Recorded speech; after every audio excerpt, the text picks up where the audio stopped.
काय कुठेच थांबतच नव्हतं. महादेव जानकर साहेब आलेत समोर वर, त्यांना वंदन करून मी भाषणाची सुरुवात करतो.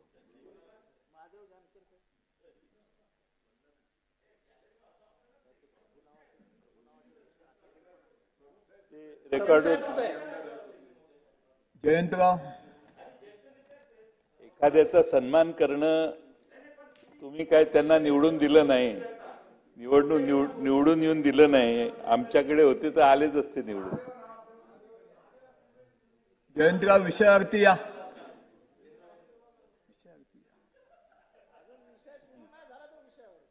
मी उद्या बोलू का? आपली सारखी गाठ व्हायला लागली, गाठभेट व्हायला लागली म्हणून म्हटलं. अध्यक्ष महाशय, आपल्या राज्याचे उपमुख्यमंत्री आणि अर्थमंत्री यांनी अर्थसंकल्प सादर केला, त्याच्यावर बोलण्यासाठी मी या ठिकाणी उभा आहे. दादांनी भाषणाची सुरुवातच जगद्गुरु संत तुकाराम महाराजांच्या ओळीने केली आणि दादांच्या मुखात तुकोबा आले म्हणजे लोकसभेचा परिणाम झालेला दिसतोय असं माझा सारख्या कार्यकर्त्याला वाटतं. तुकोबा महाराज, तुकाराम महाराज मवाळ होते, संत, पण दांभिकपणावर त्यांनी कठोर असे प्रहार केले. आणि म्हणून माझ्याही भाषणाची सुरुवात तुकाराम महाराजांच्या एका ओळीने करतो.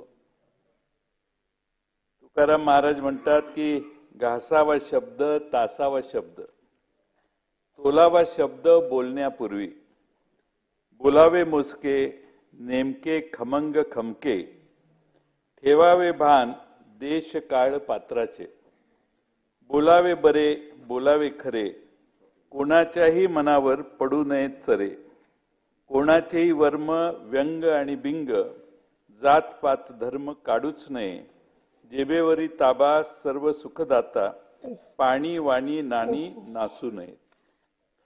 अध्यक्ष महोदय, पाणी नाणी वाणी, त्यातला नाणी म्हणजे पैसे, आणि या सगळ्या गोष्टी नाचू नयेत, वाया घालवू नयेत, ही अध्यक्ष महोदय तुकोबा महाराजांच्या या ओळीतून दिलेला संदेश आहे.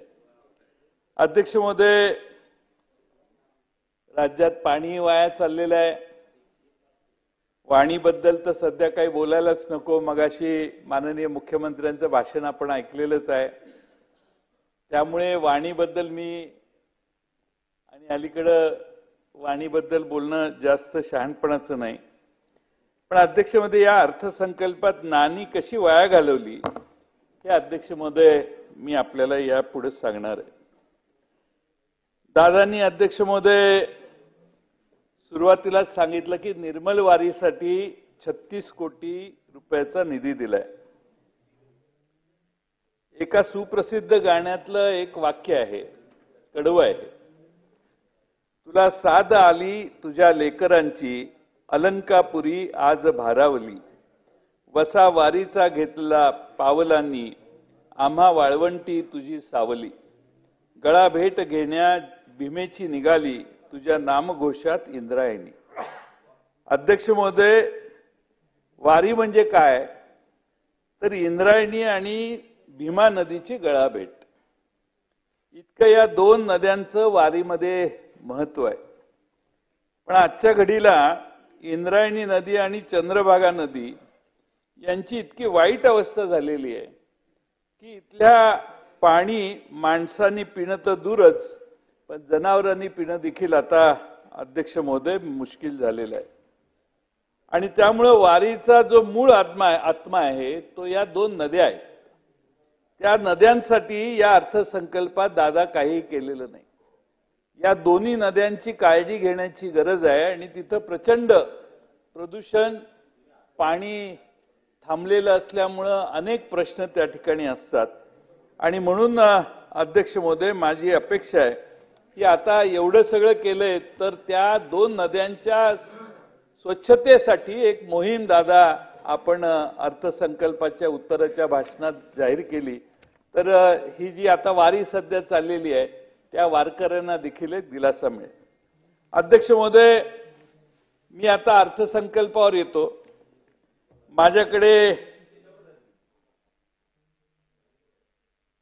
माझ्याकडे आशिष शेलारना काहीतरी हे ओळखीचं वाटत असेल, तुम्हाला दिसलं नाही तरी चालेल, त्यांना दिसलं, त्यांनी मान हलवली ना. त्यामुळे अध्यक्ष महोदय, हे संकल्प पत्र विधानसभा निवडणूक 2019 पुन्हा आणूया आपले सरकार भारतीय जनता पार्टीचं आहे. अर्थसंकल्प मांडणाऱ्यांच्याकडे दुसऱ्या दोन पक्षांनी आपले जाहीरनामे पाठवायचे असतात. आम्ही हे कमिट केलेलं आहे, हे जाहीरनाम्यात बजेटमध्ये यावं म्हणून. 44 पानाची आश्वासनं या जाहीरनाम्यात आहेत. अध्यक्ष महोदय, सगळं वाचून दाखवत नाही मी, पण एक 7-8 आश्वासनं वाचून दाखवतो. एक आश्वासन होतं 5 वर्षात महाराष्ट्र दुष्काळ मुक्त करणार. फेब्रुवारी 24 मध्ये राज्यातील 2292 महसुली मंडळात 1532 महसुली मंडळामध्ये दुष्काळग्रस्त परिस्थिती आपल्याला जाहीर करावी लागेल. 5 वर्षात राज्यात 1 कोटी रोजगार निर्माण करणार. 2.5 वर्षात अध्यक्ष महोदय किमान 50 लाख रोजगार निर्माण झाले आहेत. एवढं जरी दाखवलं तर भरपूर काम होईल. महात्मा फुले, सावित्रीदेवी फुले, स्वातंत्र्यवीर सावरकर यांना भारतरत्न मिळवून देणार. तुम्हाला दादा माहित नाही, त्यांच्या ह्याच्यात आहे. आपण एकत्रित होतो त्यावेळी त्यांचं जे काय ते जाहीरनामा होता, मिळवून देणार एकत्रित. त्यामुळे कुणाकुणाला दिले ते भारतरत्न, पण आमच्या महाराष्ट्रातल्या महात्मा फुलेंना देता आलं नाही, सावित्रीदेवी फुलेंना देता आलं नाही, स्वातंत्र्यवीर सावरकरांना देता आलं नाही.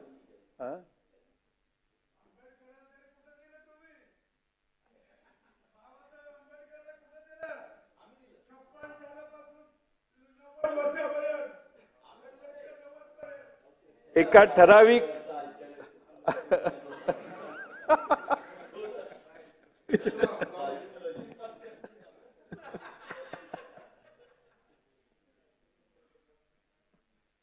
प्रत्येक विभागात टेक्नॉलॉजी पार्क सुरू करू म्हणून घोषणा, काही नाही झालं. नागपूर मुंबई बुलेट ट्रेन करणार सांगितलं, इकडे दुसरी बुलेट ट्रेन यायला लागली, पण इकडची बुलेट ट्रेन आपली सुरू नाही.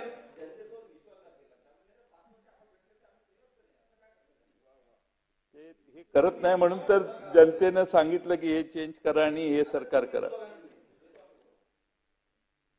कोकण किनारपट्टीवर 10 बंदरे विकसित करणार.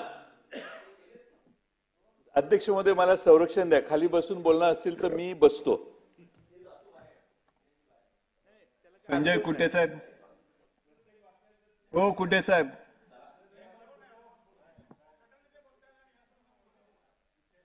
नाही हो सन्माननीय कुटे साहेब, तुम्ही नवीन आमदार नाही आहेत ना. अशा पद्धतीने तुम्ही हाऊसमध्ये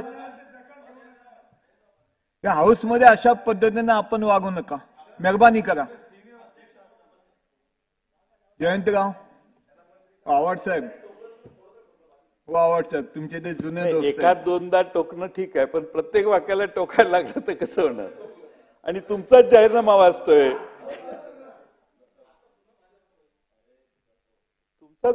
तुमचा जाहीरनामा आठवण करून देतोय. 50,000 अद्ययावत आरोग्य केंद्र उभारणार. इंदू मिल आणि छत्रपती शिवाजी महाराजांचे स्मारक 2020 पर्यंत पूर्ण करणार. ही सगळी अध्यक्ष महोदय आश्वासन आहेत, पण ही नाही पूर्ण झाली. आणि त्यामुळे महाराष्ट्रातली जनता यांच्यावर विश्वास ठेवत नाही. हा प्रॉब्लेम यामुळे आहे. जे घोषणा केलेली आहे ती घोषणा मतं मिळवण्यासाठी असते, त्यात अंमलबजावणी करणं हा भाग फारसा नसतो. हे आता महाराष्ट्रात लक्षात आले. या अर्थसंकल्पाच्या बाबतीत एक आणखीन ओळ वाचून दाखवतो. गरीब के थाली में पुलाव आ रहा है, गरीब के थाली में पुलाव आ रहा है, लगता है राज्य में चुनाव आ रहा है, अशी आजची परिस्थिती आहे.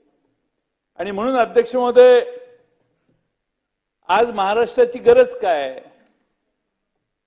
कोणत्या कमतरता महाराष्ट्रात आहेत, त्याकडे मात्र राज्याच्या अर्थसंकल्पात कुठेही लक्ष नाही.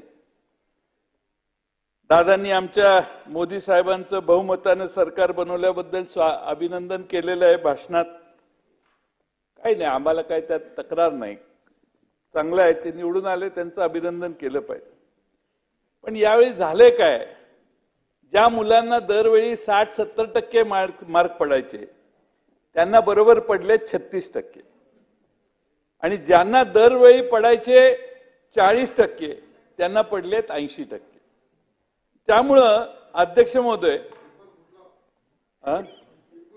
पेपर लीक होता, त्यामुळे हे नवीन घोटाळे सुरू झाले. जयंतराव, हे बजेटवरचं भाषण आहे का हो? हे बजेटवरचं तुम्ही भाषण करता? मला काय समजत नाही. चर्चा चालू आहे. बजेटवर तुम्ही भाषण करा, उभे राहा ना. हे विषय कोणते? मेहरबानी करा जयंतराव. अध्यक्ष महोदय, तुमची मेहरबानी. त्यांच्यावर कुठेंवर काय बोलले, कुठे कोणत्या बजेटचे विषय बोलले हे सांगू? मी नाही बोललो मी, कारण जयंतराव त्यांच्या सर्वसाधारण चर्चा आहे. माझी तुम्हाला विनंती, त्यांच्यापेक्षा अनुभवी तुम्ही आहात, मेहरबानी करा. मग माझ्यापेक्षा तुम्ही अनुभवी आहात, माझ्यापेक्षा आधी तुम्ही आहात, त्यामुळं आपल्यापेक्षा जास्त आहेत ते. आमच्या आधी तुम्ही आलेला आहात आणि सर्वांचा अनुभव घेऊन तिथं बसलेला आहात, मी त्या दिवशी सांगितलं. त्यामुळे तुम्ही शांतच बसायचं. सर्वसाधारण चर्चा आहे ही, विषयाची चर्चा नाही. आणि अध्यक्ष महोदय, त्यामुळं आता काय, तुम्ही जरा डिस्टर्ब केलं मला, त्यामुळे मुद्दे मागे पुढे व्हायला. त्यामुळे अगदी मोदी साहेबांचंही लीड कमी झालं. 4-4.5 लाखाचं काहीतरी 1.5 लाखावर आलं. मी थोडीशी आकडेवारी काढली तर भारतात आतापर्यंत निवडून आल्यावर पंतप्रधान झालेले जे पंतप्रधान आहेत त्याच्यामध्ये जे लीड सगळ्यांचं होतं, त्याच्यात त्यांचं लीड पूर्वी चांगलं होतं, पण यावेळी कमी झालं. आणि त्यामुळे अध्यक्ष महोदय, आमच्या दादांनी बऱ्याच मुद्द्यांना स्पर्श केलाय. त्यांनी महिला धोरण 94 साली राज्याचं महिला धोरण जाहीर केले असं त्यांनी सांगितलं. मी थोडीशी सुधारणा करतो की आदरणीय शरद पवार साहेब मुख्यमंत्री असताना त्यांच्या नेतृत्वात, त्यांच्या पुढाकाराने राज्याचे पहिले महिला धोरण जाहीर करण्यात आले.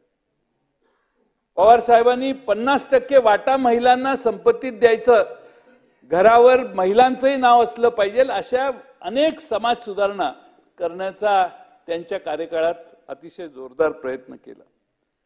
आज अजितदादांनी लाडकी बहीण योजना ही नवी योजना जाहीर केलेली आहे.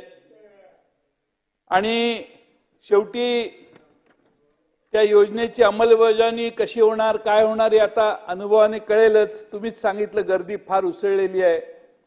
आणि त्यामुळं त्या सगळ्या बहिणींना योग्य वाटा संपत्तीतला हा मिळाला पाहिजे. महाराष्ट्राच्या अर्थसंकल्पातला 50% वाटा आपल्या भगिनींचा त्यांच्यावर अधिकार आहे. थोडंसं दिलं तर काही बिघडत नाही, दिलंच पाहिजे. त्यामुळं आमच्या महाराष्ट्रातल्या भगिनींचा जसा घरावर 50% वाटा आहे, जशा प्रॉपर्टीवर, अगदी वारसा हक्क लावताना देखील बहिणीचं NOC नाही आलं तर तिला तेवढा हक्क जातो. त्यामुळे तसं या बजेटमध्ये बहिणींचा अधिकार आहेच आमच्या. आणि याच्यातल्या 50% बहिणींना त्यांचा वाटा देण्याची काळजी आपण सगळ्यांनी घेतली पाहिजे. मागच्या काळात अध्यक्ष महोदय, शिवराज सिंग चौहान यांनी लाडली बहीण योजना राबवली. त्या भागात, तिकडे त्या राज्यात बरीच लोकप्रिय झाली. पण शिवराज सिंग चौहानांना परत मुख्यमंत्री होता आलं नाही. एकनाथ शिंदेना हे माहिती आहे की नाही मला माहित नाही. पुन्हा ते ही योजनेनं त्यांच्यावर काय गंडांतर आहे हे त्यांच्या लक्षात आलेलं नाही. म्हणून त्यांनी नाही योजना मांडली.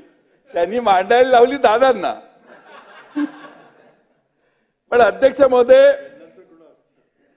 एक उज्ज्वला नावाची योजना वाजत गाजत केंद्र सरकारने आणलेली, बॅनर लावलेले, गॅसचे कनेक्शन सगळ्यांना दिले, सगळ्या देशाभर महिलांचे फोटो, आम्हाला उज्ज्वला गॅसने हा फायदा झाला वगैरे वगैरे वगैरे. अध्यक्ष महोदय, उज्ज्वला गॅस सगळ्यांच्याकडे पोचल्यावर 400 रुपयाचा गॅस 1200 रुपये नेला आणि 1200 रुपयाचे 800 रुपये केलं. कारण परिणाम एवढा होतो. 500 रुपयाची घोषणा होती, सगळी सिलेंडर 500 रुपयाला द्यायची घोषणा करतील दादा असं आम्हाला वाटलेलं. पण दादानी फक्त 3च सिलेंडर माफ केली. आमचं सरकार आल्यावर आम्ही ह्या सिलेंडरची महाराष्ट्रात रक्कम 500 रुपये करू, 500 रुपयाच्या वर 1 रुपया घेणार नाही. त्यावेळी दादाच अर्थमंत्री होते.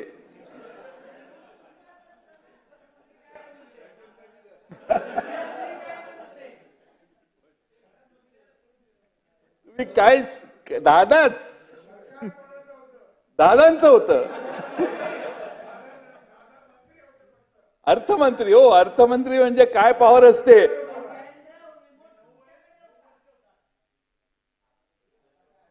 त्यामुळे अध्यक्ष महोदय, गॅस सिलेंडरचे दर 1200 रुपयापर्यंत गेले. मी मगाशी सांगितलं, आता 3 सिलेंडर मोफत देण्याची घोषणा केलेली आहे.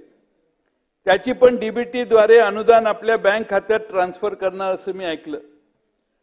हे अनुदान कायमचं चालू राहिलं पाहिजे. पण 2-3 महिन्यानंतर आम्ही जनतेच्या समोर जाणार आहे. आम्ही पुन्हा पुन्हा सांगतोय की महाराष्ट्रातल्या गॅस सिलेंडरची रक्कम 500 रुपयाच्या वर आम्ही जाऊन देणार नाही. 2 सिलेंडर माफ, 3 सिलेंडर माफ, या योजनेत तर मग 50% सिलेंडर माफ असा त्याचा अर्थ होतो. आणि त्यामुळं आमची घोषणा आम्ही जाहीरनाम्यात केलेली आहे. काँग्रेस पक्षाने, राष्ट्रवादी काँग्रेस, शरदचंद्र पवार पक्षाने, शिवसेनेने 500 रुपये गॅस, उबाटाने 500 रुपये गॅस ही योजना आणलेली होती. आणि आमचं सरकार ज्यावेळी येईल त्यावेळी नक्की आम्ही 500 रुपये गॅस ही योजना नक्की राबवू. अध्यक्ष महोदय, मुलींना शिक्षणात शुल्क आणि परीक्षा शुल्कामध्ये 100% प्रतिपूर्ती. माझी सरकारला एक सूचना आहे की मुलीने ऍडमिशन घेतली की तिच्याकडून, कारण एवढ्या फी असतात की अमकी फी, तमकी फी, काय काय फी असतात.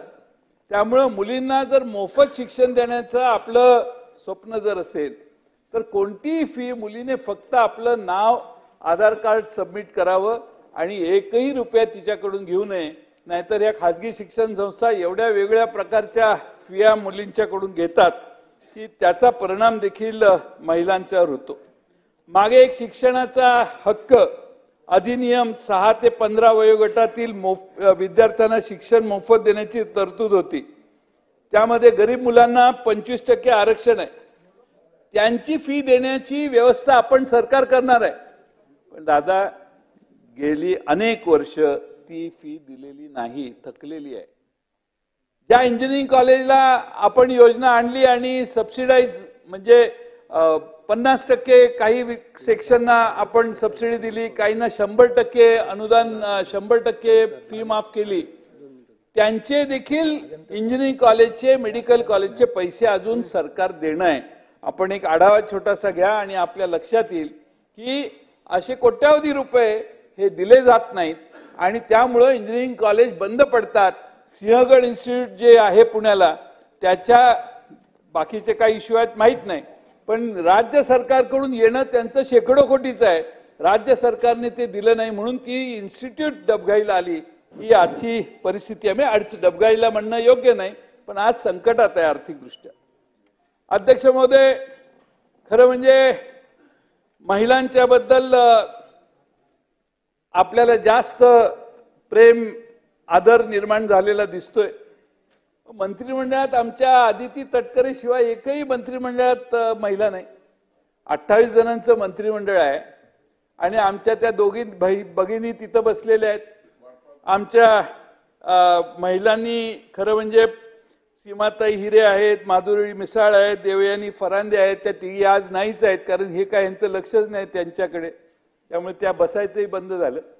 त्यामुळं या भगिनींना मंत्रिमंडळात स्थानच नाही. आता 2 महिने राहिलेत. आता काय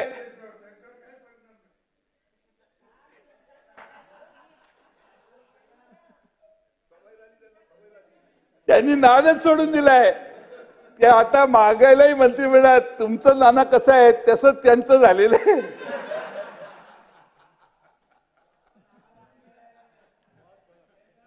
मंत्रिमंडळाची वाढ होईल.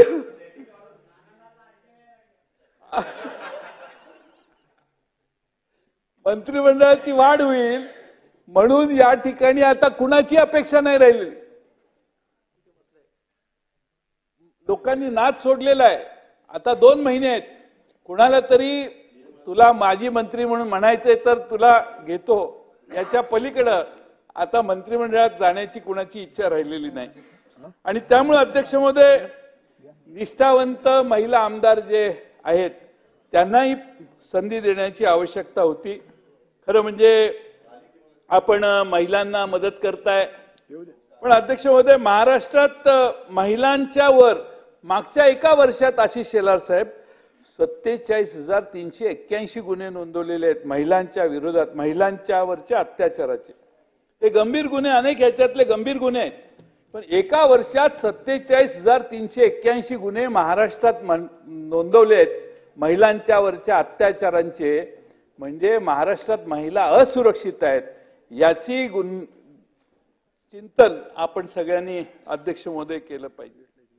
मागे एक एप्रिल 23 पासून राज्यात कन्या भाग्यश्री योजना बंद करून लेक लाडकी योजना सुरू केली. त्यासाठी 100 कोटी रुपये अर्थसंकल्पात दिलेले होते. खर्च किती झाले? 19 कोटी रुपये. 100 कोटीची तरतूद केली पण 19 कोटीच वितरित केले. त्यामुळे एकीकडे महिलांच्यासाठी योजना जाहीर करायच्या, पण जेव्हा महिला भगिनींना खरा अधिकार देण्याची वेळ येणार आहे तेव्हा मात्र त्या भगिनींना खरा अधिकार मिळवून द्यायचा नाही आणि बजेटरी तरतुदीत त्यांना जेवढं कमी देता येईल तेवढं द्यायचं, हे अध्यक्ष महोदय चाललंय. युवकांसाठी सभागृहाची वेळ 7 वाजेपर्यंत वाढवण्यात येत आहे. थँक्यू. युवकांसाठी कार्यप्रशिक्षण म्हणजे तुम्ही नक्की काय करणार आहात, त्याचे नियम, अटी, शर्ती काय काय आहे ते काहीच अजून माहिती नाही. पण अध्यक्ष महोदय, आर्थिक पाहणी अहवालानुसार मागच्या वर्षीच्या तुलनेत ग्रामीण भागात पदवीधर शिक्षण पूर्ण असलेल्या नागरिकांच्या बेरोजगारीत 1.5% वाढ झालेली आहे. अध्यक्ष महोदय, राज्य शासनाचे 2.5 लाख पदे रिक्त आहेत. अध्यक्ष महोदय, त्यांना भरती काय नाही. मुलांना, युवकांना महाराष्ट्रात भरती 70 का 75 हजार लोकांना भरती केलं असं काल परवा सांगितलं. 75 हजार, 1 लाख वरती आहे. 2.5 लाख पदं रिक्त आहेत अध्यक्ष महोदय. आणि अध्यक्ष महोदय, खरं म्हणजे या अर्थसंकल्पात सगळ्या दुधाच्या संदर्भात शेतकऱ्यांच्या, दूध उत्पादक शेतकऱ्यांना प्रति लिटर 5 रुपये अनुदान ही जुनी योजना आहे. त्याचे पैसे झालेले नाहीत. पुन्हा त्याचा उल्लेख केलाय दादांनी भाषणात, ठीक आहे, पण पूर्वी बऱ्याच लोकांचे पैसेच दिलेले नाहीत. ते मागचे देणे किती आहे, त्याची तरतूद किती, आणि इथून पुढे आता नवी घोषणा म्हणजे या नव्या मागच्या वर्षभराचे 5 रुपयाने किती होतात 2 महिन्याचे ते पैसे, आणि पुढच्या वर्षभराचे अनुदान हे लवकरात लवकर देण्याचं काम करावं अशी माझी विनंती आहे. शेवटी गाईच्या दुधाला मिळणार आहे तसा म्हैशीच्या दुधालाही देण्याचा काही विचार असेल तर तोही करायला हरकत नाही. पण अध्यक्ष महोदय, कांदा उत्पादकांना देखील काय निर्यात बंदी करून नुकसान करायचं ते केलंय. आपण 350 प्रति क्विंटल अनुदान कांदा उत्पादकांना देणार आहे असं जाहीर केलंय, म्हणजे 3.5 रुपये किलो. अध्यक्ष महोदय, कांदा निर्यात बंदी करून लाखो रुपयाचं शेतकऱ्यांचं नुकसान झालंय, हे या 3.5 रुपयानं भरेल असं मला वाटत नाही. अध्यक्ष महोदय, दादा तुम्हाला माहिती आहे की नाही माहित नाही, पण मागच्या 16 महिन्यात तुमच्या राजवटीत जवळपास महाराष्ट्रामध्ये 4000 शेतकऱ्यांनी आत्महत्या केलेली आहे. आणि त्यामुळे अध्यक्ष महोदय, तुमच्या घोषणांच्यावर शेतकऱ्यांचा, महाराष्ट्रातल्या ग्रामीण भागातल्या लोकांचा विश्वास बसेना झालाय. तुम्ही एखादा दिलासा देण्याची भूमिका घेतली तर शेतकरी आत्महत्येचं प्रमाण कमी व्हायला पाहिजे होतं, पण तसं काही होत नाही. आता दरवर्षी रायगडावर राज्याभिषेक सोहळा साजरा करणार आपण जाहीर केलाय. तो तर दरवर्षी होतो, ती काय नवीन नाही. दरवर्षी राज्याभिषेकाचा सोहळा जाहीर होतो, केला होतो तिथं. त्यामुळे आपण भाषणात जे सांगितलं की राज्याभिषेकाचा दरवर्षी आम्ही सोहळा करू, तो तर महाराष्ट्रातली जनता तिथं लोटते, छत्रपती शिवाजी महाराजांना वंदन करते, नमन करते, त्या ठिकाणी जाते, भक्तिभावाने जाते. त्यासाठी महाराष्ट्रातली जनता हा सोहळा नेहमीच करते आणि इथून पुढे तो हजारो वर्ष चालूच राहणार आहे. आणि त्यामुळे जे चालू आहे त्याच घोषणा आपल्या भाषणात आम्हा सगळ्यांना जाणवतात. आणखीन एक महत्वाचं आहे की अर्थसंकल्पाला मी आता वेगवेगळ्या अर्थसंकल्पाला नावं देतात, त्यामुळं अध्यक्ष महोदय या अर्थसंकल्पाला बदला अर्थसंकल्प म्हणायला हरकत नाही. बदला यासाठी की ज्या दलित, आदिवासी आणि अल्पसंख्याक समाजाने तुम्हाला मतं दिली नाही त्यांना या अर्थसंकल्पात तुम्ही काहीच द्यायचं नाही असं ठरवलेलं आहे. आणि त्यामुळे अध्यक्ष महोदय भूमिका काय, तर तुम्ही आम्हाला मतं नाही दिली तर आम्ही तुम्हाला निधी देणार नाही अर्थसंकल्पात, असं त्यातनं इनडायरेक्टली आपण हिंट करताय का काय अशी आम्हा सगळ्यांची शंका आहे.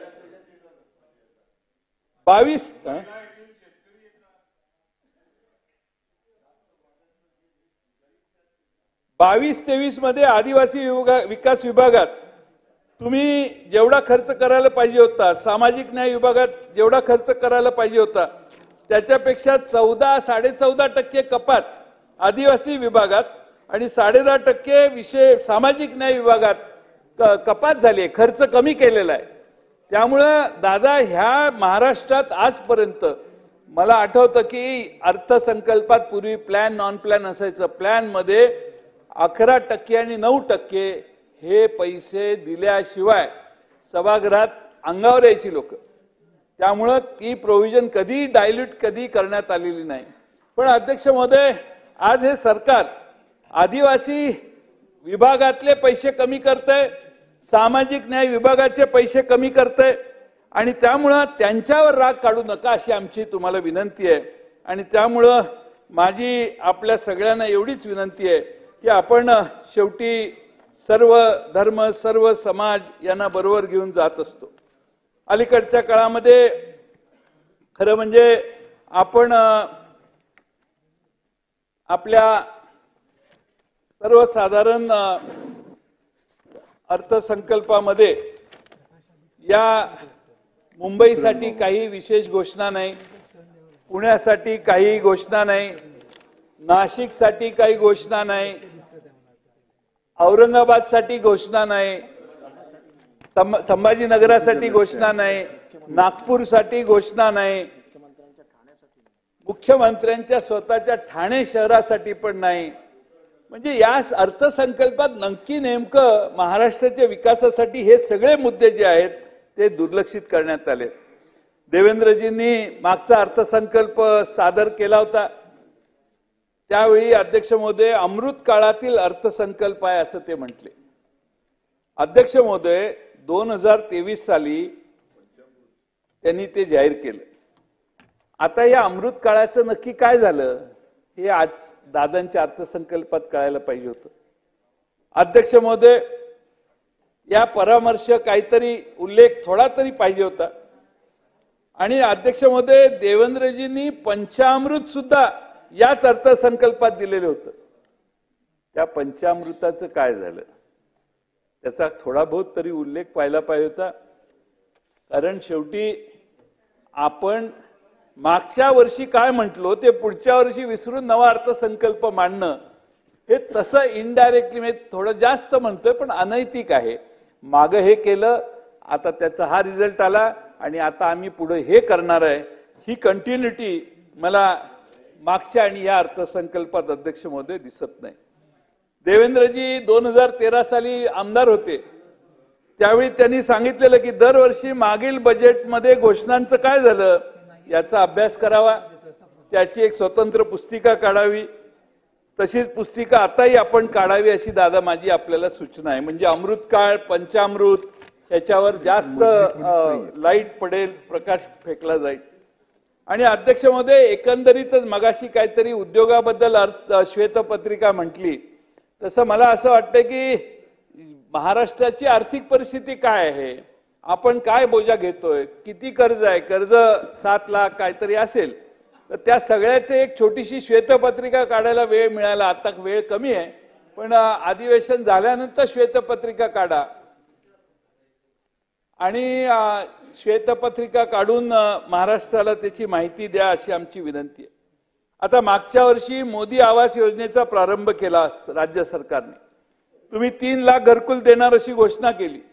प्रत्यक्षात मी माहिती काढली तर घरं किती, 3 लाखाच्या जागी 11,375 घरं बांधून झाली. 19-20 मध्ये आपल्यावर 4,51,000 कोटी कर्ज होतं. आता ते 23-24 मध्ये 7,82,000 कोटीवर गेले. अध्यक्ष महोदय, प्रत्येक महाराष्ट्रातल्या नागरिकाच्या डोक्यावर किती कर्ज आहे आता? हे 7,82,000 धरलं तर 82,941 रुपयाचं कर्ज आहे. म्हणजे 2022-23च्या तुलनेत या दरडोई कर्जात तब्बल 12,500 रुपयाची वाढ झालेली. हे महाराष्ट्राचं कर्ज. पण अध्यक्ष महोदय, केंद्र सरकारने आपल्यावर 210 लाख कोटी रुपयाचं कर्ज काढले. त्याचं दरडोई बोजा प्रत्येक महाराष्ट्रातल्या भारतातल्या माणसावर 2 लाख रुपयाचा आहे. म्हणजे आपण चढवलेले 62,000 रुपये त्याच्या डोक्यावर, आणि भारतातल्या प्रत्येक माणसावर, लहान काल जन्मलेल्या बाळावर पण आज 2 लाखाचं कर्ज आहे. आणि त्यामुळे अध्यक्ष महोदय, मी तुटीत वाढ झालेली आहे, बाकीच्या सगळ्या गोष्टी आहेत. राजकोषीय तूट ही 1,10,355 कोटी रुपयावर गेलेली आहे. अध्यक्ष महोदय, यामध्ये मी आपल्याला एक महत्वाचा मुद्दा या राजकोषीय तूट आणि बाकीच्या मुद्द्यावर सांगेन. अध्यक्ष महोदय, आपली महसुली तूट जी आहे ती 22-23ला 1936 कोटी रुपयाची होती. आणि अध्यक्ष महोदय, आता महसुली तूट आपली 22,000 कोटी रुपयाची झालेली. आणि जी कर्ज आणि इतर दायित्व बॉरोइंग्स जे आहेत ती 22-23चा अर्थसंकल्प दादांनी मांडला त्यावेळी 54,000 कोटी रुपयाची होती. त्याच्यात 67,000 कोटी रुपयाची वाढ झाली. आणि आम्ही 23-24चे सुधारित अंदाज 1,11,000 कोटी रुपयापर्यंत पोहोचलो. म्हणजे 120% वाढ आम्ही केली कर्जात. म्हणजे सरकार आपण बॉरोइंग करूनच चालवतोय की काय? आपण कर्ज काढून सरकार चालवतोय असा त्याचा इनडायरेक्टली अर्थ आहे. तुमची टक्केवारी बरी आहे ते ठीक आहे, पण तुम्ही एवढे मोठं बॉरोइंग एकेका वर्षाला करताय.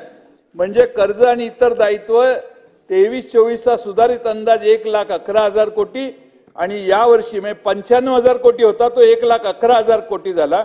आता 99,000 कोटी झालाय. म्हणजे 1,20,000 कोटी पर्यंत हा बॉरोइंग जाईल अशी मला खात्री आहे. आणि त्यामुळे अध्यक्ष महोदय, फिस्कल डिफिसिटी आता राजकोषीय तुटी वाढलेली आहे. आणि अध्यक्ष महोदय, एक महत्वाचं आहे, दादा तुम्ही तुमच्या सचिव आलेत का माहित नाही, तुमचे वित्त सचिव आलेत का इकडं, पण अध्यक्ष महोदय त्यांना माहिती विचारा. बजेटरी सरप्लस, आता बजेटरी सरप्लस हे -11,299 कोटी दाखवलेले. कुठल्या हेड खाली दाखवलं? पैसे जेवढे आहेत त्याच्यापेक्षा जास्त पैसे खर्च केले, हे कसं शक्य आहे? जेवढे तुमच्याकडे पैसे आहेत त्यापेक्षा जास्त तुमचे खर्च झालाय असं या आकड्यावरून दिसतंय. तुम्ही 11,299 कोटी रुपये, हे आपल्याला काय प्रिंटिंग मशिनरी नाही आहे, आपल्याकडे नोटा प्रिंट करायची व्यवस्था नाही आहे. आणि त्यामुळं आजपर्यंत हे -11,299 हे झाले. हे एस्टिमेट कमिटी सभागृहाचं काय काम चाललंय मला हेच कळत नाही. अलीकडं एस्टिमेट कमिटी एस्टॅब्लिश झाली आहे का? एस्टिमेट कमिटीने हे मायनस बजेटरी सरप्लसच्या ठिकाणी मायनस आकडे यायला लागलेत, याच्यावर एक्सप्लेनेशन विचारलं का? एस्टिमेट कमिटीचा चेअरमन कोण आहे, त्यांनी काय याच्यावर काही अभ्यास केलाय का? याच्या बाबतीत थोडा अध्यक्ष महोदय काही नाही तर मग प्रिव्हिलेज मोशन आणायला लागेल अशी परिस्थिती आहे अध्यक्ष महोदय. त्यामुळे एस्टिमेट कमिटीने याच्यात काम केलं पाहिजे. माझ्यासारख्याला वाटतं की हे हायेस्ट ऑर्डरची इनकॉम्पिटन्स आहे हा. आणि त्यामुळे अध्यक्ष महोदय इतके आपण आता समजा BMC आहे, तिथं ते हे आहेत प्रशासक नेमले आपण, तिथं लोकनियुक्त बॉडी नाही. इथल्यासारखंच तिकडेही मोठं बजेट आहे, तो एकटाच मालक आहे, तोच बजेट सादर करतो, तोच पैसे खर्च करतो मुंबई महानगरपालिकेचे.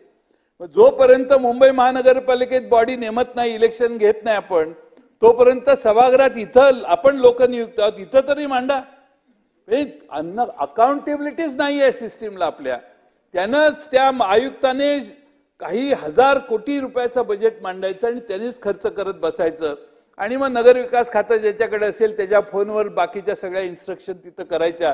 त्यांनी तिकडे काय कार्यक्रम करायचा हा वेगळाच आहे, तो विषयावर बोलणं म्हणजे अजून एक तासभर होईल. त्यामुळे अध्यक्ष महोदय, आपण थोडंसं सगळं संविधान गुंडाळून आपण कामकाज करतोय का? आणि दादा हे अतिशय गंभीर आहे. आणि मला कदाचित माझं नॉलेज कमी असेल तर मला माहित नाही, पण बजेटरी सरप्लस मध्ये 11,299 कोटी मायनस दाखवले. हे कुठल्या हेडखाली दाखवले, कुठे प्रोव्हिजन केली आहे? आपण त्याची माहिती घेऊन आम्हाला उत्तर द्या. कदाचित माझं ज्ञान या बाबतीत कमी असेल.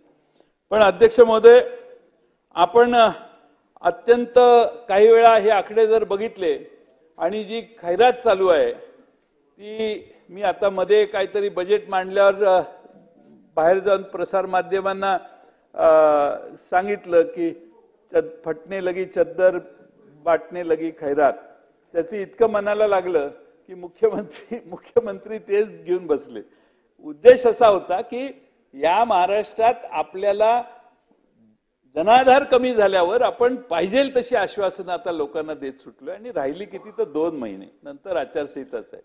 त्यामुळे महाराष्ट्रातली जनता याच्यात जरा जबाबदारीनं, म्हणजे काय आहे की एखाद्या घरात पैसे असतात, सगळेच पैसे घराच्या सजावटीसाठी खर्च केले तर घर पुढे कसं चालणार असा प्रकार आहे. आता मुंबईला नरिमन पॉइंटवरून आपण घरी जाताना त्या खांबाला लाईटी लावल्यात, रंगीबेरंगी लाईटी लावल्यात. म्हणजे वेस्ट ऑफ मनी आहे. झालं G20 होऊन गेलं ते G20. आपले मोदी साहेब G7 ला गेलेले, निमंत्रण नव्हतं त्यांना तरी गेलेले, काय हरकत नाही. म्हणजे निमंत्रण असेलच पण G7 मध्ये ते नव्हते. तसं बोलवलेलं होतं. आता त्या तिथल्या पंतप्रधानांनी बोलवलेलं, पण G7चा आपण भाग नव्हतो. पण अध्यक्ष महोदय, माझा मुद्दा काय आहे की आता लाईटी रंगीबेरंगी G20 होऊन गेलं. राणाजी, आता हे इतकी लाईट आपल्याकडे नाही आहे. आपल्याकडं वीज महामंडळाची परिस्थिती बघितली तर 84,000 कोटी रुपये थकबाकी आहे आपली वीज महामंडळाची. 84,000 कोटी रुपयाची थकबाकी आहे. आणि महाराष्ट्रात मुंबईत दिवे इतके आपण विनाकारण वेस्ट ऑफ एनर्जी करतोय, याचं अध्यक्ष महोदय भान ठेवण्याची गरज आहे. आणि त्यामुळे अध्यक्ष महोदय, मी एवढंच म्हणेन की लबाडा घरचं आवतन जेवल्याशिवाय काही खरं नाही अशी एक म्हण आहे. घोषणा भरपूर आहेत, पण जोपर्यंत आमच्या सुनील शेळकेपर्यंत ते पोचत नाही तोपर्यंत सुनील शेळकेला त्याच्यावर विश्वास वाटणार नाही. म्हणजे महाराष्ट्रातल्या जनतेला म्हणतोय, तुमचं नाव घेतलंय. पण अध्यक्ष महोदय, माझी आपल्याला विनंती आहे की आपली दुसरी परिस्थिती काय आहे.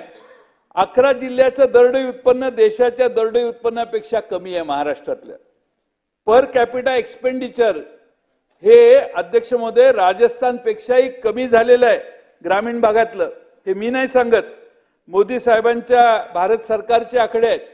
त्यामुळे राजस्थानपेक्षाही तुम्ही ग्रामीण भागात पैसे खर्च कमी करताय. तुमचं लक्ष फक्त मुंबईसाठी असेल तर मुंबईलाही काही मिळत नाही. आणि ग्रामीण भागातला खर्च राजस्थानपेक्षा आपला खाली गेलाय. म्हणजे याचा विचार करा की आपण काय कशा पद्धतीचं राज्य चालवतोय. आता मध्ये त्या अर्थमंत्री निर्मला सीतारामन म्हटल्या ताई की माझ्याकडे पैसे नसल्यामुळे मी लोकसभेची निवडणूक लढवणार नाही.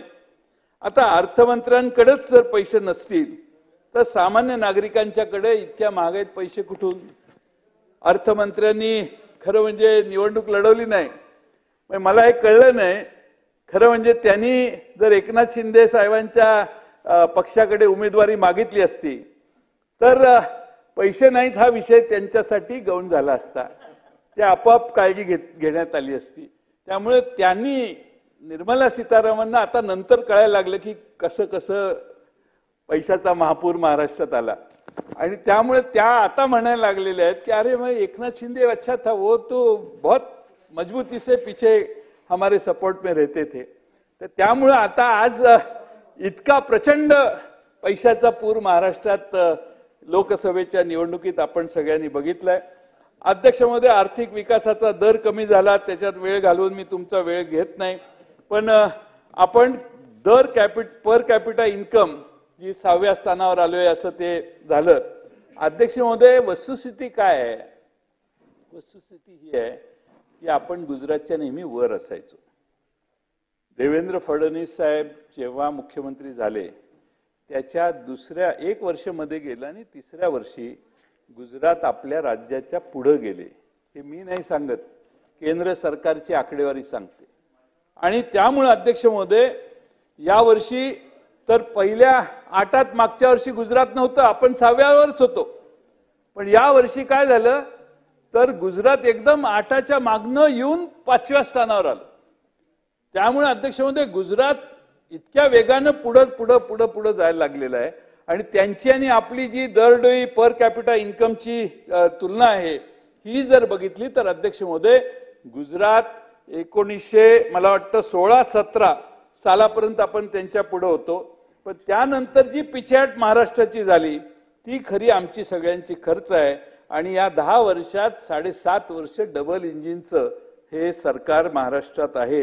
आणि त्यामुळे अध्यक्ष महोदय, आपण या निमित्तानं आपल्या बरोबरची राज्य, आपल्या मागची राज्य पुढे जातात ही आमची खंत आहे. आणि त्यामुळे याच्यात अध्यक्ष महोदय, सरकारने याच्यात लक्ष घेतलं पाहिजे, दिलं पाहिजे. असेट क्रिएशन झालं पाहिजे. आपण नेहमी म्हणतो भांडवली खर्च झाला पाहिजे, एम्प्लॉयमेंट क्रिएशन जनरेशन व्हायला पाहिजे. पण अध्यक्ष महोदय, आता इकडे काय आहे, टक्केवारी जनरेशन चालू आहे, कमिशन जनरेशन चालू आहे. अध्यक्ष महोदय, या ठिकाणी असेट जनरेशनचा, असेट क्रिएशनचा प्रॉब्लेम इश्यू नाही, एम्प्लॉयमेंट जनरेशनचा इश्यू नाही. आता तर इलेक्ट्रॉल बॉन्ड पण सरकारने सुप्रीम कोर्टाने रद्द केलेत. त्यामुळे काही अडचण झाली असेल, नाही असं नाही. अध्यक्ष महोदय, राज्यपालांच्या अभिभाषणात 424 रोजगार मेळाव्यातून 25,000 तरुणांना रोजगार मिळाला म्हणून राज्यपालांनी भाषणात सांगितलं होतं.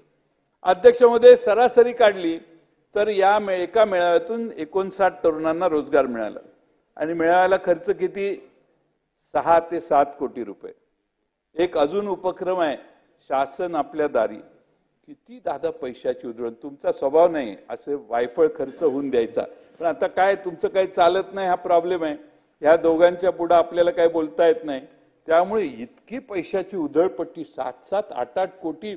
आणि सगळ्या जिल्ह्यातली बस भरून सगळे गोरगरीब आणायचे, अधिकारी आणायचे, त्या अंगणवाडीच्या सेविकांना तुमचा त्रास एवढा, त्या बचत गटातल्या ग्रुपना, महिलांना कंपल्सरी बसलंच पाहिजे बसमध्ये त्यांनी.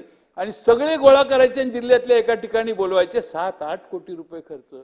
आणि काय तर क्लार्कने किंवा नायब तहसीलदारांनी किंवा तहसीलदारांनी जे सर्टिफिकेट द्यायचे त्या सर्टिफिकेटचं वाटप करायला मुख्यमंत्री आणि उपमुख्यमंत्री जाऊन उभं राहतात आणि त्याला ती सर्टिफिकेट वाटप करतात. आणि ह्यांचा शासन आपल्या दारी येईपर्यंत कोणालाही सर्टिफिकेट 15 दिवस देत नाही. आणि ती मग बिचारे सगळे गोळा होतात तिथं सर्टिफिकेट मिळायला म्हणून. आणि त्यामुळं कोट्यावधी रुपये, दादा तुम्ही चौकशी करा किती कोट्यावधी रुपये खर्च चालू आहे ह्या शासन आपल्या दारीमध्ये. त्या रोजगार मेळाव्यात पण तुम्ही चौकशी करा किती पैसे खर्च करायचे. ही गरज नाही आहे. ऍक्च्युअली रोजगार मिळाला पाहिजे. तुम्ही त्या ठिकाणी शासन आपल्या दारी ही करण्याची गरजच नाही. मागच्या काळात इतक्या मोठ्या प्रमाणात कामं चाललेली होती, पण असं कधी झालं नाही. मेळावे घ्या, मेळाव्याला बंदी नाही, पण खर्च किती करताय. सगळ्या जिल्ह्याला एका ठिकाणी ओढून आणायचं आणि त्या ठिकाणी कार्यक्रम करायचे. आणि म्हणून सरकारची प्रतिमा इव्हेंट जीवी सरकार आहे का काय असं व्हायला लागलंय. अध्यक्ष महोदय, 1 ट्रिलियन डॉलर इकॉनॉमी करायचे. कधी होईल, काय होईल, किती वेगाने दादा आपला प्रगती चालू आहे. 7.5% विकासाचा वेग आहे. तर 1 ट्रिलियन डॉलर इकॉनॉमी करायला किती वर्ष आपल्याला लागतील. 7.5% दराने वाढलो तर 17% दराने वाढलो तर कदाचित 27-28 साली आपण गाठू, पण आपण वाढतोयच मुळात 7.5%. तर सारखं 1 ट्रिलियन कशाला? बरं, $1 ट्रिलियन झाल्यावर त्याचा फायदा कुणाला होणार आहे? कुठल्या तरी अंबानी किंवा अडानी सारख्या मोठ्या उद्योगपतीला होणार आहे का महाराष्ट्रातल्या गोरगरिबांना होणार आहे? हेही स्पष्ट व्हायला पाहिजे. आणि म्हणून अध्यक्ष महोदय, या ठिकाणी मी आपल्याला सांगतो, आता मगाशी एक आपल्या उद्योग मुख्यमंत्र्यांनी सांगितलं की उद्योग बाहेर गेला म्हणून. आता त्यांनी सांगितलं की तो उद्योग बाहेर गेलेलाच नाही. मी माझ्याकडे प्रूफ आहे, त्याच्याशिवाय मी बोललो नाही. सॅफ्रॉनचा MRO प्रकल्प, आता सॅफ्रॉनची ऑलरेडी हैदराबादमध्ये ऍक्टिव्हिटी आहे, ती तिथं आहेच, पण त्यांना आणखीन एक्सपांड करायचं होतं. 1000-1500 कोटीचं एक्सपान्शन करायचं होतं. म्हणून ते महाराष्ट्र सरकारशी बोलत होते आणि MIDCशी बोलत होते. आणि अध्यक्षमध्ये विदेशी विमान कंपन्यांचं आणि भारतीय कंपन्यांचं देखभाल दुरुस्ती ओव्हरऑल हा तो प्रोजेक्ट होता. तो तेलंगणातल्या हैदराबादमध्ये गेला, पण मूळ त्यांचं तिथं होताच. आता ते म्हटले मगाशी भाषणात की ते त्यांचं तिकडेच होतं, नंतर नाही आहे. पण तसं नाही आहे. फॅक्ट काय आहे तर ते ऑलरेडी तिथं एक प्रोजेक्ट आहेच त्यांचा, पण त्यांना एक्सपान्शन करायचं होतं. MIDCची मिहानच्या अशी चर्चा त्यांची चालू होती, पण शेवटी त्यांनी विड्रॉ केलं. ज्यावेळी आपलं नवीन सरकार आलं त्यावेळी त्यानंतर ते विड्रॉ झाले, काय कारणानं झाले माहीत नाही. आणि आता त्यांचं उरलेलं एक्सपान्शन पण ते त्याच ठिकाणी हैदराबादला करतायत. सभागृहात आपण माहिती देत असताना जबाबदारीने दिली पाहिजे, एवढीच माझी मुख्यमंत्र्यांच्याकडून अपेक्षा होती. अध्यक्ष महोदय, आपण या ठिकाणी बरेच बाकीचे आकडेवारी देऊन मी तुमचा वेळ घेत नाही. दादांनी सांगितलं की काही कमी पडले तर वित्त आयोगाकडून निधी मागू. वित्त आयोग तर पर्सेंटेजने देतो आणि महाराष्ट्राला फार कमी पैसे मिळतात. सेंट्रल किटीमधून आपल्याला कमी पैसे मिळतात आणि UPला वगैरे फार मोठ्या प्रमाणात पैसे जातात, हे आपल्या सगळ्यांना माहिती आहे. GST काउन्सिलमध्ये दादा 28% टू व्हीलर रेट गेलेला आहे. तर 28% टू व्हीलरचा रेट आमच्या जाहीरनाम्यात सांगितलेलं, जर दिल्लीत आमचं सरकार आलं तर ही 28%ची रेट आम्ही कमी करू. आता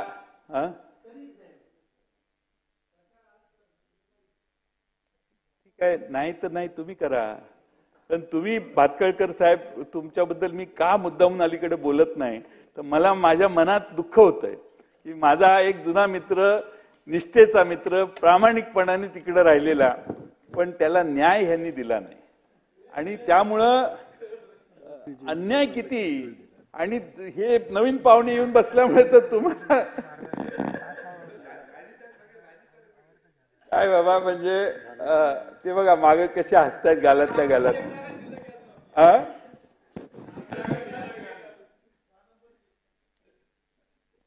माझ्या शिफारशीने त्यांना घ्या. पण अध्यक्ष महोदय, आपण शिक्षणावर खर्च करतो. मी थोडं संपत आलंय माझं. शिक्षणावर खर्च करतो. PM श्री स्कूल साठी आपण 13,95,00,000 राखून ठेवले, चांगली गोष्ट आहे. पण प्राथमिक शिक्षणाची अवस्था काय आहे?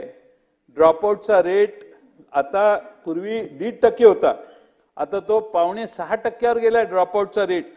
आणि जिल्हा परिषदेची अवस्था तर एवढी शिक्षणाची वाईट झालेली आहे. असरचा एक रिपोर्ट काल परवा आलेला आहे. अध्यक्ष महोदय, काय चित्र आहे महाराष्ट्राचं याचा दादा तुम्ही अभ्यास करा आणि त्या शिक्षण विभागाला जरा बोलवून जरा दमात घ्या तुमच्या स्टाईलने. काय झालंय की दरवर्षी वाचन आणि गणिताच्या बाबतीत प्रगती न होता अधोगतीच पाहायला मिळते. 5वीच्या मुलांना दुसरीचं पुस्तक वाचायला दिलं, दुसरीचं. रामटे साहेब, 5वीच्या मुलांना दुसरीचं वाचायला दिलं तर 55% पोरांनाच वाचता आलं. आणि 8वीच्या मुलांना दुसरीचं पुस्तक दिलं तर फक्त 76% मुलांनी वाचन केलं. म्हणजे दुसरीचं पुस्तक 8वीत गेल्यावरही वाचता येत नाही, 5वीतही गेल्यावर वाचता येत नाही. अशी 25% किंवा 50% मुलं जर वर्गात असतील तर मग जिल्हा परिषदेच्या शाळांची परिस्थिती काय याचा जरा आढावा राज्य सरकारने घ्यावा अशी माझी विनंती आहे. प्राथमिक शिक्षकांचा कॉम्प्युटर नाहीत, बाकीचे काय. आता हे एक शाळा PM श्री स्कूल, राष्ट्रीय PM श्री स्कूल आता केंद्र सरकारच्या योजना राबवण्यापेक्षा दादा आपल्याला महाराष्ट्रात काय गरजेचं आहे, जे महत्वाचं आहे ते आपण महाराष्ट्रात राबवू. आता ही एक कुठली तरी शाळा असेल PM श्री स्कूल, त्याला 13 कोटी रुपये देणार, पण महाराष्ट्रातल्या जिल्हा परिषदांच्या अवस्था काय आहे याकडे मात्र सरकार दुर्लक्ष करतंय. आणि म्हणून महाराष्ट्राचे स्पेसिफिक प्रश्न हुडकून काढा आणि त्यासाठी पैसे खर्च करण्याचा, म्हणजे शाळा खोल्या सुधारा. तुम्ही सांगली जिल्ह्यात दादा येऊन बघा, मी मॉडेल स्कूलचा कार्यक्रम मॉडेल स्कूलचा कार्यक्रम राबवला. मी पालकमंत्री होतो त्यावेळी. त्या 2.5 वर्षामध्ये अध्यक्ष महोदय जवळजवळ 600 शाळा, प्रतापराव सरनाईक साहेब तुम्ही माझ्या जिल्ह्यातून कुठल्याही शाळेच्या गावावर बोट ठेवा आणि त्या शाळेत जाऊन बघा, त्या शाळेच्या उत्तम शाळा आहेत, अतिशय चांगला दर्जा. महाराष्ट्रातल्या कुठल्याही जिल्ह्यात एवढ्या शाळा चांगल्या दिसणार नाहीत. त्या माझ्या जिल्ह्यात सांगलीला तुम्ही प्राथमिक आरोग्य केंद्र स्मार्ट PHC म्हणून मी एक योजना राबवली आहे. सगळ्या स्मार्ट PHC मध्ये सगळ्या व्यवस्था उत्तम आहेत आणि प्राथमिक शाळा आता 700 750 पैकी एक 500 झालेल्या आहेत, उरलेल्या 200 या वर्षी पुढच्या वर्षी होतील.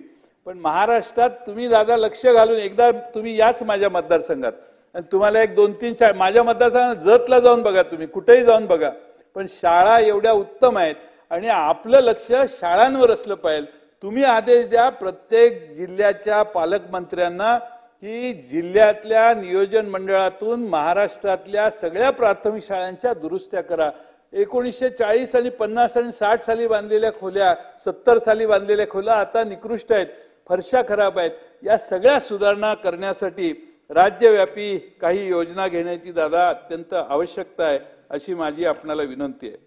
शेवटी हा अर्थसंकल्प सगळ्यांना माहिती आहे, हा निवडणुकीचा संकल्प आहे, हा काय अर्थसंकल्प नाही, हा निवडणुकीचा संकल्प आहे. लामटे साहेब शेवटचे 3च मुद्दे नाहीये, 3च वाक्य पण नाही आहेत, पण 3 आहेत पॅरेग्राफ. त्यामुळे अर्थसंकल्प नाही आहे, निवडणुकीचा संकल्प आहे. चॉकलेट दिलेलं आहे, गाजर म्हणणार नाही मी, पण चॉकलेट आहे, गोड गोड लागतंय, लागायला गोड आहे, त्यात काय हे नाही. पण अध्यक्षमध्ये जनता फार हुशार आहे महाराष्ट्रात. राजा का एवढा उदार झालाय हे महाराष्ट्रातल्या जनतेला कळलेलं आहे. लोकसभेतले निकाल आल्यानंतर तुम्हाला धडकी भरलेली आहे. त्यामुळे तुम्हाला आम्ही जर चंद्र आणा म्हणून सांगितलं तर चंद्र पण आणून तुम्ही महाराष्ट्रात आणून द्याल, एवढी तुमची आता इच्छा झालेली आहे. सत्ता टिकवण्यासाठी अर्थकारण हे रुळावरच राहिलं पाहिजे. सत्तेत अर्थकारणाचा बळी देऊन सत्ता टिकवण्याचा प्रयत्न हा महाराष्ट्राच्या फारसा दीर्घकालीन हिताचा राहणार नाही. आणि म्हणून प्लाटोने सांगितलेलं आहे की नेता कोणाला निवडावे तर जो इमानदार आहे त्याला, आणि त्याच्या सोबतच ज्याला वास्तवाची चांगली समज आहे त्याला. अध्यक्ष महोदय, दुसऱ्यांच्या बद्दल मी बोलत नाही, पण तुम्हाला दादा वास्तवाची चांगली जाणीव आहे. तुमच्या वास्तवाबद्दल मला बरंच ज्ञान आहे. त्यामुळं वास्तवाचं भान ठेवून हा अर्थसंकल्प तुम्ही मांडणं आवश्यक होतं. आणि वास्तवाची जाण न ठेवता हा अर्थसंकल्प मांडलाय आणि त्यामुळं त्याच्यावर महाराष्ट्रातली जनता योग्य तो निर्णय घेईल असं मला वाटतंय. अध्यक्ष महोदय, या ठिकाणी ILS लॉ कॉलेजचे विद्यार्थी मला भेटले पुण्याच्या. ते 100% अनुदानित लॉ कॉलेज आहे. त्या लॉ कॉलेजला 100 वर्ष जुनं लॉ कॉलेज आहे. 150 एकर जागा आहे त्यांची. 3 विद्यार्थी सरन्यायाधीश त्या कॉलेजमधनं झाल्यात. स्वर्गीय न्यायमूर्ती PB गजेंद्र गडकर, न्यायमूर्ती YV चंद्रचूड आणि न्यायमूर्ती ES व्यंकटरमैया. चंद्रचूड साहेब तर आमच्या घरी आलेले आहेत, मी त्यांना जेवणही वाढलेलं आहे. त्यामुळे किती टॉल व्यक्ती होते मी फार जवळून बघितलेलं आहे. हे 3 विद्यार्थी राज्याचे मुख्यमंत्री राहिले आहेत. कोण? तर यशवंतराव चव्हाण साहेब, विलासराव देशमुख साहेब आणि सुशील कुमार शिंदे साहेब हे त्या कॉलेजचे विद्यार्थी आहेत. आता कॉलेजने, मॅनेजमेंटने कॉलेजचे रूपांतर सेल्फ फायनान्स युनिव्हर्सिटीमध्ये करण्याचा प्रस्ताव शासनाला दिला. आणि दादा, तुम्ही पालकमंत्री असताना पुण्याचे 26 जून 23 ला, त्यावेळी तुम्ही नव्हता 22ला तिकडे मी 23ला त्यांना शासनाने इरादा पत्र पण दिलेलं आहे आणि महाविद्यालयाचे रूपांतर आता सेल्फ फायनान्स युनिव्हर्सिटीमध्ये झालेलं आहे. आता गोरगरिबांची मुलं कुठे जाणार? आता 70, 80, 90 हजार रुपये फी होणार.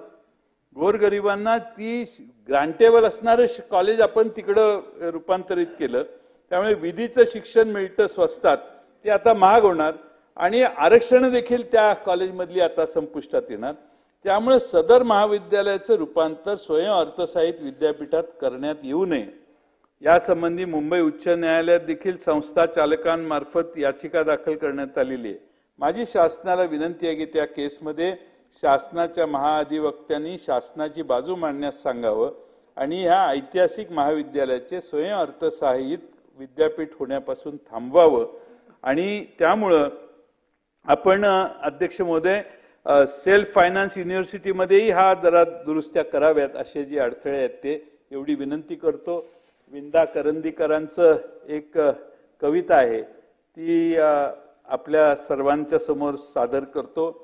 शब्दात भाव नाही ना वेद अनुभवाचा, शब्दात भाव नाही ना वेद अनुभवाचा, रचना सुरेख झाली उपयोग काय त्याचा. व्याहीच पत्रिकेचा घालीत घोळ बसले, व्याहीच पत्रिकेचा घालीत घोळ बसले, नवरी पळून गेली उपयोग काय त्याचा. जमली महान सेना शस्त्रे सुसज्ज झाली, जमली महान सेना शस्त्रे सुसज्ज झाली, नेता कचकावून निघाला उपयोग काय त्याचा. आता त्याच्यात त्यांचं कवितेत हे नाही पण एक ऍडिशन कडवं. पैशाच्या खिरापती झाल्या घोषणा अनेक झाल्या, पैशाच्या खिरापती झाल्या घोषणा अनेक केल्या, जनता निघून गेली उपयोग काय याचा. अध्यक्ष महोदय, किती घोषणा केल्या तरी जनता यांच्यापासून दूर गेलेली आहे.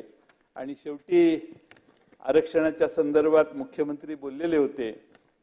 या सगळ्या अर्थसंकल्पाचा बेस काय आहे तर आपल्याला काय बोलायचे आणि निघून जायचे, आपल्याला काय बोलायचे आणि निघून जायचे हाच भाव संपूर्ण अर्थसंकल्पात दिसून येतोय. आणि म्हणून या अर्थसंकल्पाला विरोध करून मी माझे भाषण संपवतो. धन्यवाद. सन्माननीय सदस्य प्रकाश आंबेडकर. प्रकाश आंबेडकर नसेल तर